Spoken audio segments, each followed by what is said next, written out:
Hadirin dan hadirat sekalian, para aulia Allah itu tak ikut gitu orang goda. Aulia Allah orang muqarrab ini yang dekat dengan Allah itu mereka dalam munajat mereka tuh begini kata mereka ini, ya Allah, hambamu ini setuju mau masuk neraka. Wah, begitu kata mereka tuh, asal engkau ridho kepadaku. Berani begitu. Berpikir gitu tuh. Tapi para aulia ini begitu, dia Allah, hambamu setuju mau masuk neraka asal engkau ridha, dan hamba tidak mau masuk ke surga kalau engkau benci pada hamba. Ya.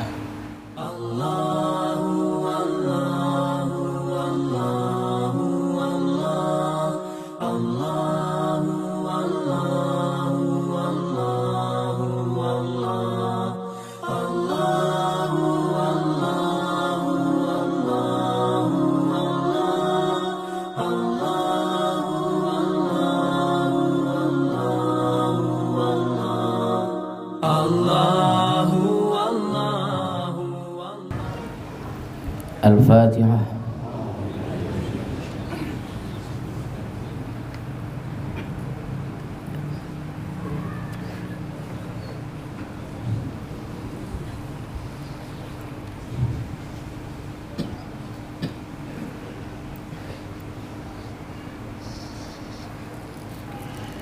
Bismillahirrahmanirrahim. Assalamualaikum warahmatullahi wabarakatuh.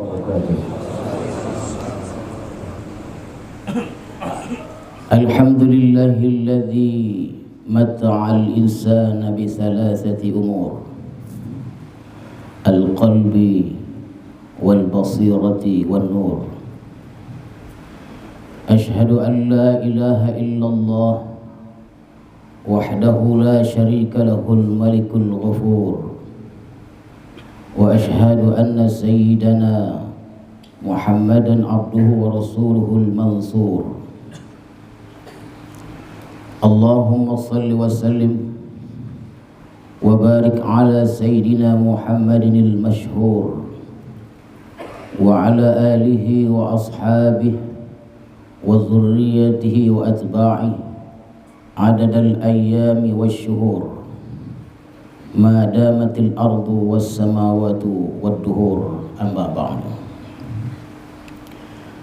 Tuan-tuan para khalifah, para asatidz, hadirin hadirat serta para tetamu sekalian, alhamdulillah, marilah kita bersyukur kepada Allah Subhanahu wa taala yang telah melimpahkan rahmat dan hidayahnya kepada kita semua.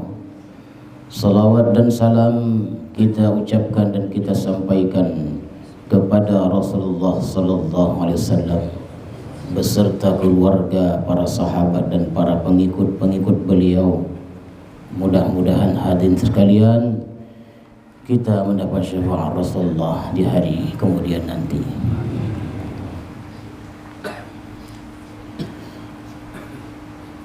Al-hikmatul khamisah wal khamsun min al-hikamil ataiyah. Qala al-imam al-arif billah Ahmad ibn Athaillah as-Sakandari rahimahullah wa nafa'ana bi'ulumi. Maka pada hikmah yang ke-55 ini dari Al-Hikam Al-Ataiyah telah berkata Imam Ahmad ibn Athaillah as-Sakandari rahimahullah wa nafa'ana bi'ulumi. Kata beliau, an-nuru lahul kashfu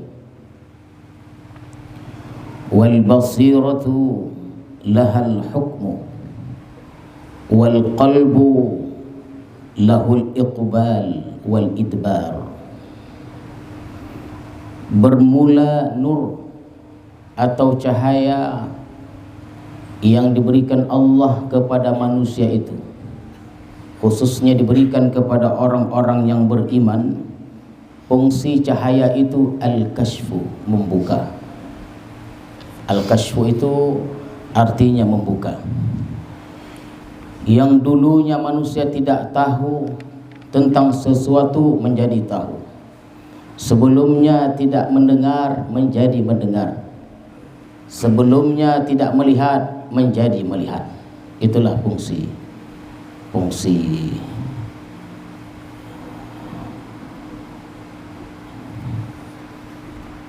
an-nur tadi, cahaya tadi. Wal basirah, mata hati. Wal basirah, mata hati yang diberikan Allah kepada manusia itu laha al-hukmu. Fungsinya adalah untuk memutuskan.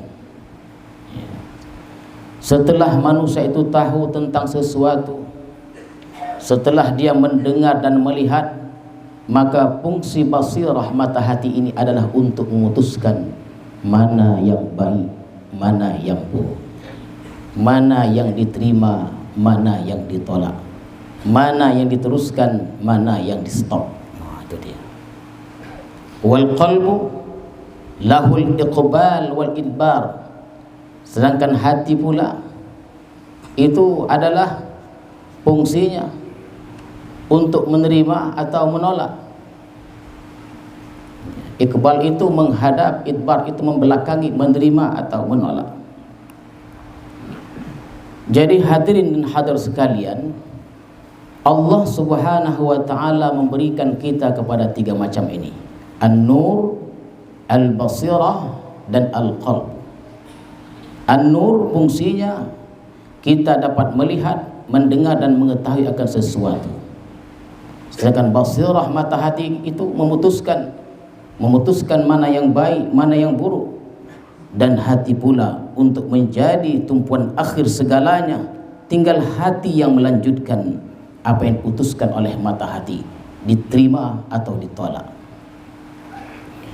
Sya'nun nur kashful umur wa idahuha hatta yazhara husnuha wa qubhuha. Fungsi cahaya yang Allah berikan kepada kita itu membuka segala perkara, menjelaskan segala perkara sehingga terang benderang, hatta yazhar, baik perkara itu atau jahatnya perkara itu, husnuha atau qubhuha. Jadi hadirin sekalian, para ulama mencontohkan dengan seseorang yang masuk ke dalam rumah, sebuah rumah yang gelap gulita, yang tidak ada cahaya. Di dalamnya itu ada berlian, di dalam rumah itu ada emas, ada duit. Di dalam rumah itu juga ada binatang-binatang berbisa seperti kalalipan, ada tikus dan lain-lainnya. Golap, tak tahu.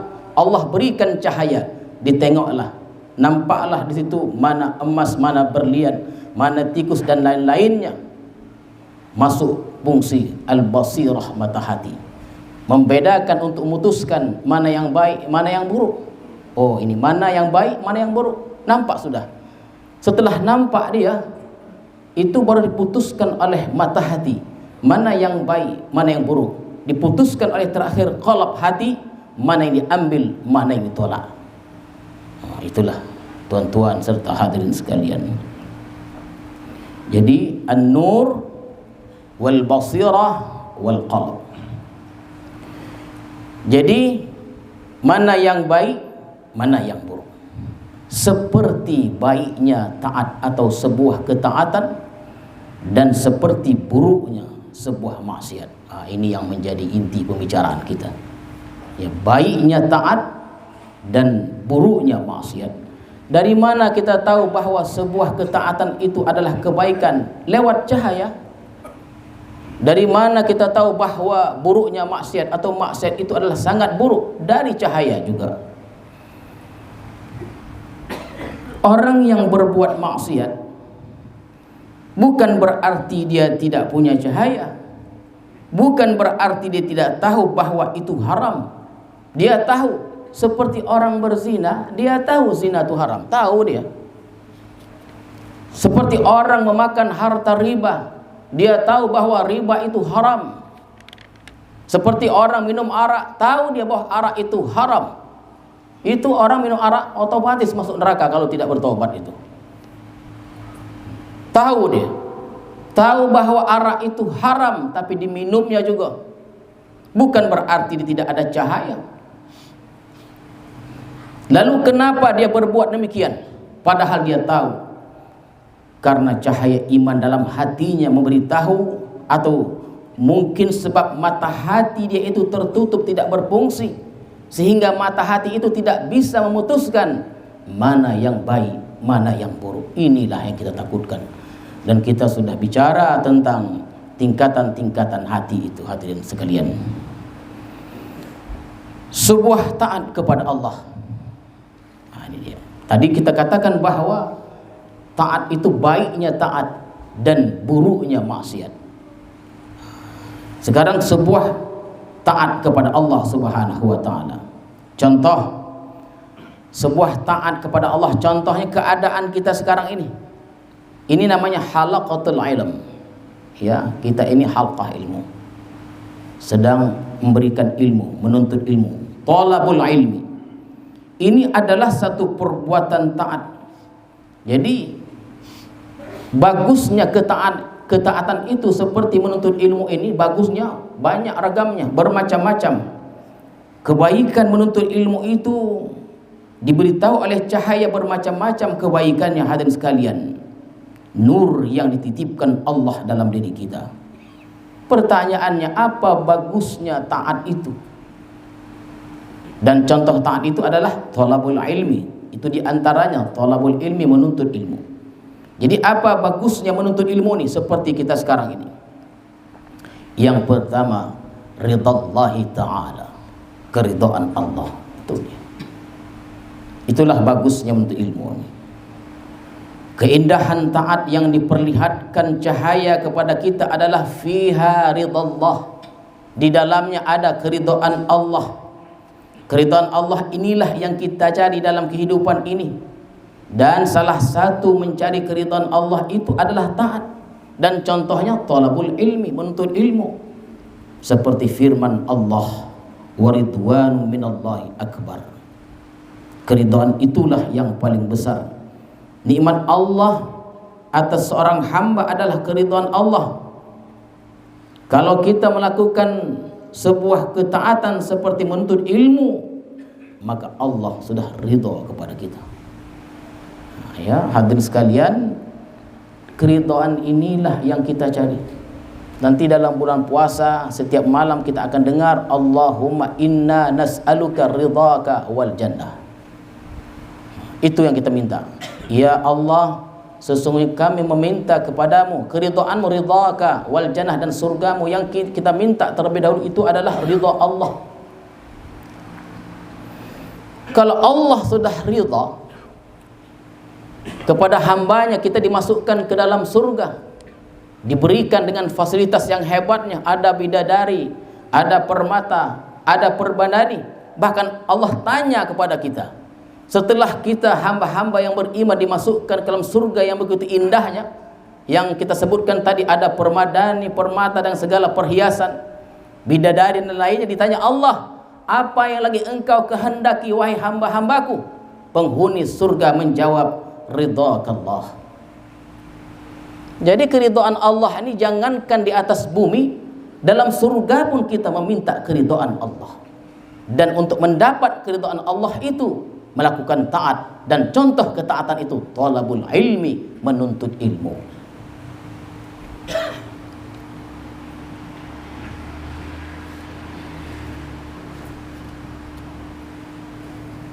Itu yang pertama, ridallahi ta'ala. Yang kedua, bagusnya orang menuntut ilmu ini ridal malaikah, keridhaan malaikat. Dalam sebuah taat kita menuntut ilmu, semua malaikat yang kita tidak tahu berapa jumlahnya, begitu banyaknya jumlah malaikat itu, hanya Allah tahu yang tahu jumlah malaikat itu.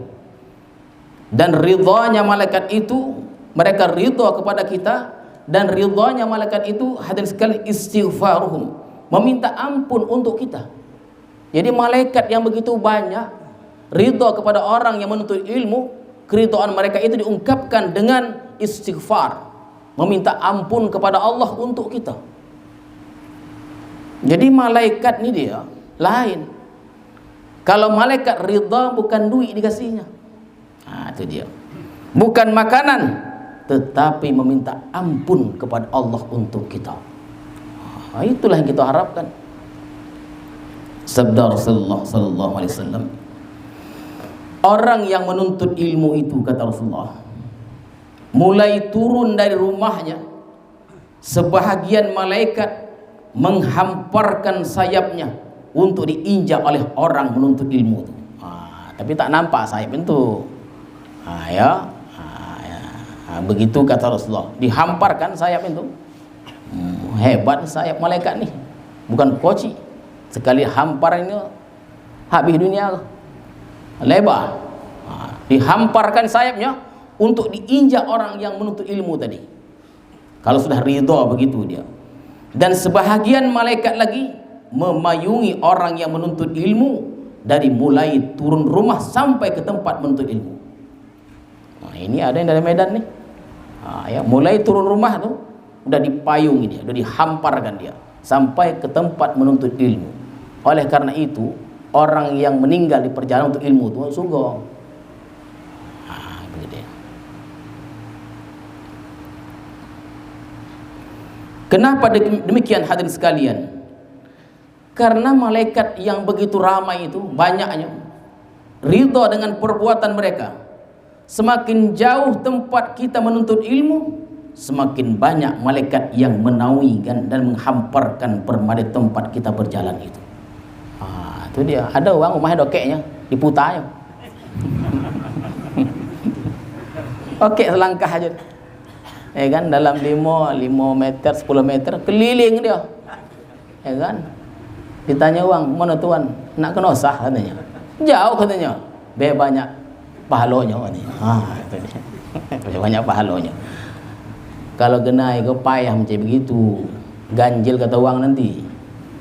Taulah orang genai.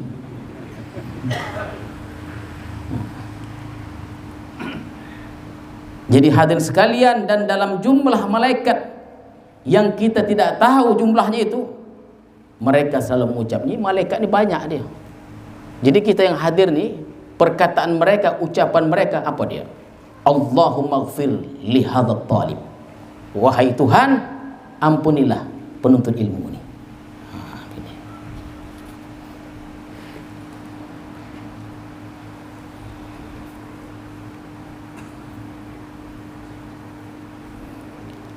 Dalam banyak perkara bahwa orang yang menuntut ilmu itu diampuni dosanya, dan seperti yang kita sebutkan, karena malaikat meminta ampun untuk mereka. Ini salah satu contoh taat kepada Allah, yaitu menuntut ilmu. Itu yang kedua. Yang ketiga, bagusnya sebuah taat itu ridha Rasulullah sallallahu alaihi wasallam. Jadi Rasulullah ini gembira, senang melihat umatnya berkumpul menuntut ilmu, ikhlas karena Allah. Jadi kita ni itu membuat Rasulullah itu senang, gembira, bahagia dengan perbuatan, dengan ketaatan yang kita lakukan pada malam hari ini. Rasulullah mengatakan, hadirin sekalian, bahwa pada hari-hari tertentu diperlihatkan kepadaku amal-amal umatku. Apabila aku melihat umatku itu taat kepada Allah, aku tersenyum. Tersenyum Rasulullah. Makanya dalam Maulid Barzanji itu, dalam riwayat itu orang ketika marhaban tu kita berdiri, ruh-ruh itu hadir. Bahkan dalam riwayat itu Rasulullah dikatakan hadir pada saat itu, tapi kita tak menengok. Sonang Rasulullah.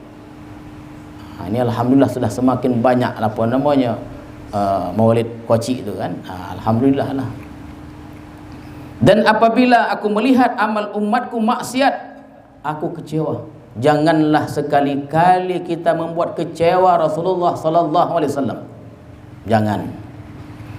Jadi kita berkumpul menuntut ilmu dan ibadah lainnya itu namanya ifrahur rasul, yaitu menyenangkan Rasulullah sallallahu alaihi wasallam. Arabi yang keempat, bagusnya sebuah taat itu adalah ada'u asyukri, menunaikan syukur. Kita diberi Allah kesehatan, diberi Allah kekuatan, diberi Allah kita penglihatan, pendengaran, kelapangan, keuangan. Semua perkara ini menjadi satu, bersatu hadirin sekalian, terkumpul dia. Malam ini sebagai bukti kita sebetulnya, bukti kita bersyukur kepada Allah. Syukur berduit, itu dia. Itu namanya syukur berduit. Itu ada duit pergi untuk ilmu. Syukur kelapangan, syukur pada umur dan lain-lainnya. Dengan adanya satu taat, kita menunaikan nikmat Allah, mensyukurinya. Dan mensyukuri nikmat Allah itu adalah satu kebaikan, kewajiban. Itu namanya ada'us syukri. Yang kelima, bagusnya taat itu adalah jalbul barakah. Jalbul barakah, menarik. Jalab itu menarik, menarik barakah. Joki pun perlu dipancing. Joki, kalau kita mau banyak joki, dipancing joki itu, jangan dibiarkan dia, jangan ditunggu dia datang, dipancing joki itu. Dengan apa? Dengan sedekah.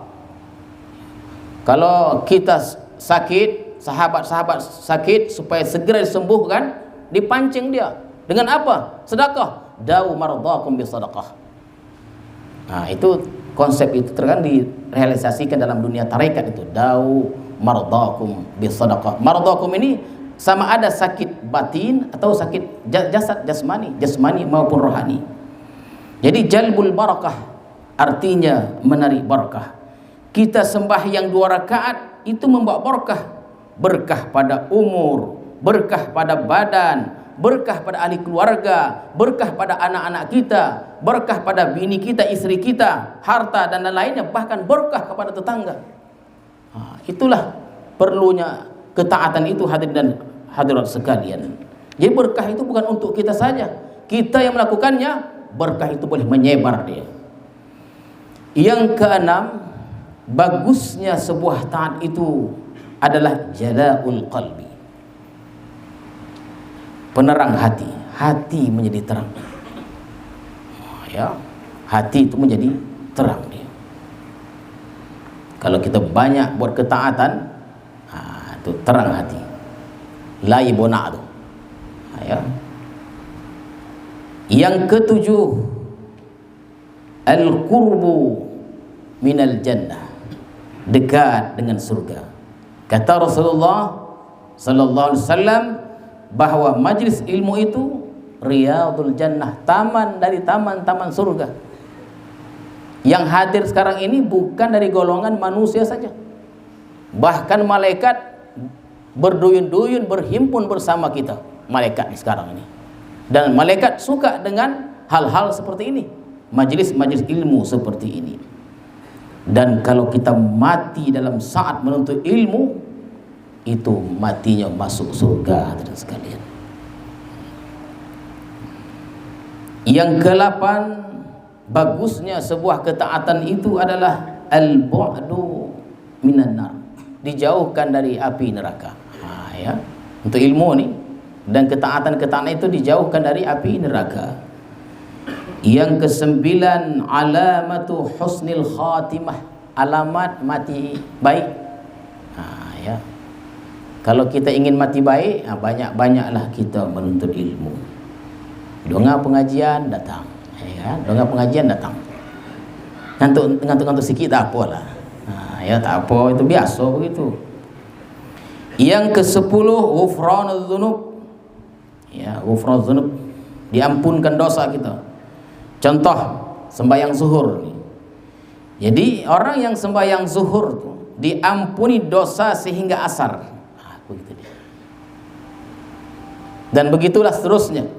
Qala an-nabi sallallahu alaihi wasallam, man intaqala liyata'allama ilman ghufira lahu qabla an yakhtu'a. Siapa yang berangkat dari rumah untuk belajar, liyata'allam, untuk menuntut ilmu, diampuni dosa sebelum dia melangkah, qabla an yakhtu'a, belum melangkah lagi dah diampun dosanya. Ya. Ajang tak jadi. Ya. Ini aku sebelum melangkah diampunnya, masuk lagi dia. Jadi begitulah indahnya tuan-tuan serta hadirin sekalian. Belum lagi kita melangkah, niat kita nih nak pergi ke Nosah dari Medan nih, belum turun lagi sudah diampuni Allah dosa kita. Betapa hebatnya pahala orang yang menuntut ilmu itu. Yang ke-11, al-ihsan ilal khalqi, berbuat baik kepada makhluk. Ya. Jadi taat itu dia berbuat baik kepada makhluk. Kalau kita membaca atau membawa zikir, itu diampuni dosa-dosa kita. Zikir apa saja, ya, diampuni dosa-dosa kita. Dosa-dosa kita habis, dosa-dosa anak kita, anak bini kita diampuni pula. Habis dosa itu diampuni, dosa-dosa tetangga itu berkat zikir yang kita baca. Jadi kalau kita berzikir, yang diampuni Allah bukan dosa-dosa kita. Kalau habis dosa kita diampuni Allah, maka dosa orang-orang yang dekat kita. Ya, hadirin dan hadirat sekalian. Itu makanya kita disuruh banyak berkawan dengan orang soleh, itu begitu tuh. Ya. Karena orang soleh ini sikit dosanya, diampun sekejap, pindah ke kita. Orang soleh masuk surga, kita pun ikut di belakangnya. Tak diwirid dia dah. Pembantu orang soleh ini bukan wirid dia, tapi bab atau perkara dia mencintai orang soleh, dia yang paling utama. Kadang semayang, kadang tidak dia. Apa yang dizikir orang soleh tadi itu dizikirkannya, tapi cintanya dialah orang pertama. Dimanapun dia mendengar ada orang soleh, dia ikut. Itu dia. Itulah kata Rasulullah, al-mar'u man ma'aman ahabba. Seorang itu berserta orang yang cintainya. Masuk surga orang soleh tadi, dia ada di belakangnya. Ya. Alhamdulillah. Itulah hadirin dan hadirat sekalian, ada 11 bagusnya sebuah taat itu, dan kita contohkan thalabul ilmi, menuntut ilmu. Kemudian bagaimana pula buruknya, jahatnya sebuah maksiat atau dosa yang diperlihatkan kepada kita. Tadi kebaikan taat, ini keburukan maksiat. Yang pertama, sukhtullah ta'ala, murka Allah. Ini murka Allah, ini lebih dari sekedar neraka. Neraka itu sudah berat, tapi murka Allah lebih berat dari neraka itu. Ya, jangan kita silap. Hadirin dan hadirat sekalian, para aulia Allah itu tak ikut gitu orang goda. Aulia Allah, orang muqarrab ini yang dekat dengan Allah, itu mereka dalam munajat mereka tuh begini, kata mereka ini, ya Allah, hambamu ini setuju mau masuk neraka. Begitu kata mereka tuh, asal engkau ridho kepadaku. Berani begitu. Berpikir gitu tuh. Tapi para aulia ini begitu, dia Allah, hambamu setuju mau masuk neraka asal engkau ridha, dan hamba tidak mau masuk ke surga kalau engkau benci pada hamba. Ya. Kita tak peduli, yang penting masuk surga. Seminggu sembahyang sekali. Itu mengejek Allah, namanya tak boleh. Jadi kalau kita meminta doa pada Allah yang patut-patut aja lah, ya soganlah sikit pada Allah tu. Ya dosa banyak, sembahyang jarang, minta setiap baru sekali sembahyang minta masuk surga. Tak boleh begitu tu. Minta masuk surga tu ada landasannya, sembahyang. Kan begitu dia, hadirin dan hadirat sekalian. Bila kita berbuat maksiat, otomatis kita berada dalam kemurkaan Allah. Neraka itu berat, tapi kemurkaan Allah itu lebih berat lagi. Bagaimana kalau Allah murka pada kita? Usah Allah murka pada kita lagi, ketua aja lah marah pada kita.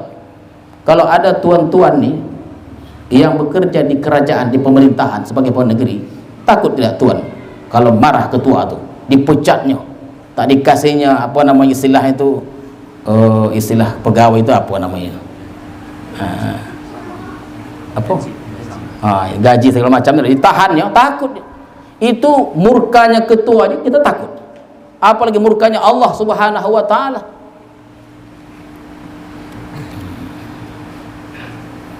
Yang kedua, selain suhtullah, suhtul malaikah. Malaikat-malaikat murka kepada orang yang berbuat maksiat. Ya, terutama malaikat-malaikat hafazah. Malaikat hafazah ini malaikat yang disuruh Allah untuk mengawal kita. Jangan nanti malaikat sampai bercakap. Itu dia. Ada juga riwayat gitu, tapi riwayat kelemah dia. Tak apa, saya ceritakan aja. Itu iblis tak goma berkawan sama manusia dah. Itu dia. Ada dua orang, yang satu anak manusia, yang satu anak iblis, anak setan. Lama berkawan kau. Setelah sekian lama berpisah lah kau. Setiap sekian tahun lamanya berjumpa lagi. Kata anak manusia tadi kepada anak setan tadi, aku sudah lama tidak berjumpa padamu. Aku sudah sangat merindui dirimu, karena engkau adalah kawanku. Aku tidak, katanya, bonci ku sama kau. Kenapa? Itu dia. Kono atuk dulu, satu je salahnya, tak mau sujud. Kau tak apa-apa ke buat, katanya. Atuk dulu, katanya, satu aja salahnya, tidak mau sujud kepada Adam. Kau nih segalanya kau buat. Pisah. Jangan sampai iblis, anak syaitan, bonci pada kita.